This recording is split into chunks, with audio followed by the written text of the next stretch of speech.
مع المويه وتصايح وتقنقن بس. شوفوا كيف. شوف هذا شغاله كيف تسوي ازعاج أمنا. تبغى تشرب ديتول، تبغى تحط كلوكس، تبغى تنتحر، وتصايح. أنا واي كينيا كنا دبدس إيسوس بايو الفاتح هنجا جنا هندا متان كينيا أمنو تاجا سمو كينيا أمنو تاجا وانغون ولا لبرا جو مالتو فيتي يو في تاني نماتا ودندين يو كان نماتا هندندين كناف بلوتكو أنجا كنا هندا سمون كي مراتي قولا أورما كي جت هاتي أورما هاتي ألاقا كانت كاميرا سنتي بنتي كاميرا سي وراب دبران وفي هنجينا dhugaan sinitti maani yoo of jaalattan yoo ofii taatan namaaf taatu kanaaf of jaaladhaa namummaa keechan jaaladhaa qaama keecha sirriitti eeggadhaa sammuu keechan eeggadhaa namaa jettanii dabarsitanii of hin kenninaa dhugaan sinitti hima. Egaa shamaar kafuune kabajamtootaaf daawwattoota hordoftoota keenya nageenyi koo kan jaalalaa fi kabajaa bakkaa fi lafa jirtan siniif haa baay'atu. Anis obboleettiin keessan bakkaa fi lafa jirutti waaqayyoof galannaa ga'u nagaa fayyaa kootidha. Egaa akkuma viidiyoo jalqaba irratti argitan akkuma dursa irratti argitan kana jechuudha. Obboleettii keenya kana obboleettiin keenya kunis sammuudhaan dhukkubde yookaan immoo akka qalbii taate jechuudha. Eechatti gola madaamii keessatti akka sammuu taate wanti akka sammuu ishii godhee maalidha wanti hagana dirasiin hagana hundaan ishii gahe maalidha kan jedhu immoo asumarraan qaxxalee viidiyoo kana as keessatti argattu hanga xumuraa obsaan dhaggeeffadhaa jecha. Nuti shamarran jechuudha gaafa gola ormaa gallu fayyaa qulqulluudha qaamni keenya meedikaala gallee dhukkuba 18 hundarraa bilisa taane fayyaan keenya guutumaan qaamni keenya sammuun keenya dhukkubni takka nu keessatti odoon argamin qulqullinni keenya erga eegameen boodatti gara biyya ormaa dhufuu dandeenye jechuudha. Eenyunillee dhukkuba qabatee kan biyyaa bahe hin jiru jechuudha.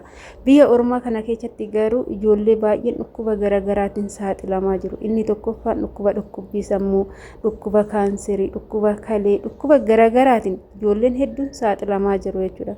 Kana jechuun tokkoffaa irratti of dagachuu namummaa ofii dagatanii namaaf ta'udha jechuudha. Keessattuu ijoolleen sammuun tuqamuun sammuu yaadamu jechuudha.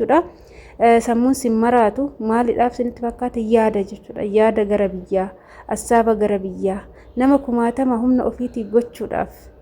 Kanaafis nama hunda nama biyya keessa jiru hundi isaanii gaafa ati biyyaa baate maallaqni akka waan baargama wayiitirraa malammalamu akka waan lafa ol qiccuu wayii ji'a har'a ergite osoo ji'a hin guutin torban har'aa deebisanii maallaqa si gaafatu jechuudha.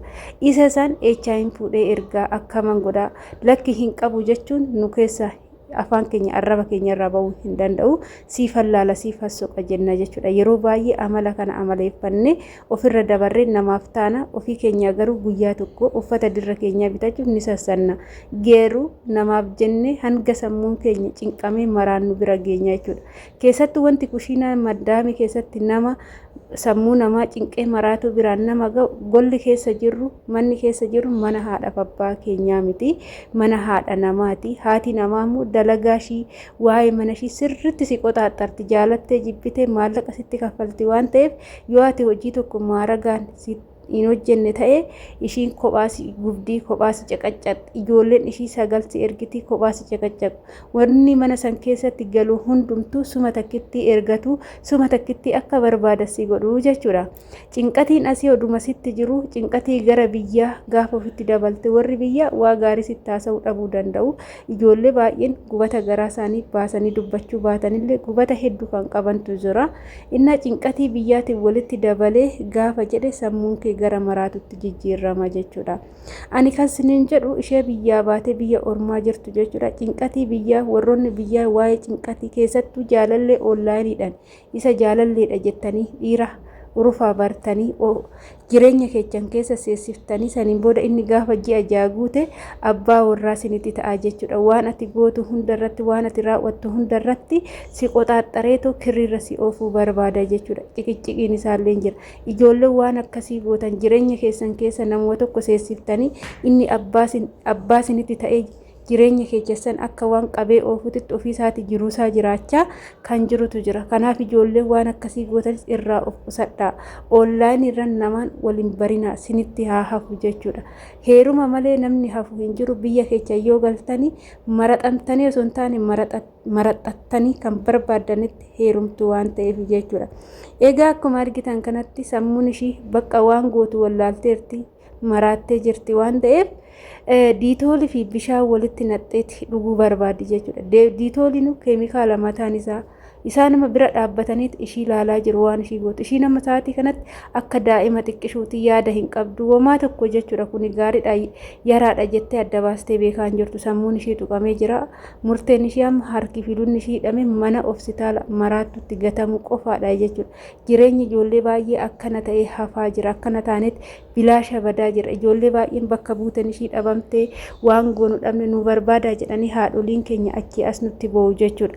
Inni kun jechuun immoo ijoollee baay'een haala kanaan osoo kan miidiyaa irratti ba'an gaariidha. Miidiyaa irratti ba'anii sagaleen hin ta'amaa fi waa baay'ee jira jechuudha. Kan miidiyaa irratti hin ba'an osoo miidiyaa irratti hin ba'in osoo bilbila hin qabatin akkasiin maraatanii mana hospitaala maraattutti gatamanii achitti kana fayyoo kana meeqatamatu jira.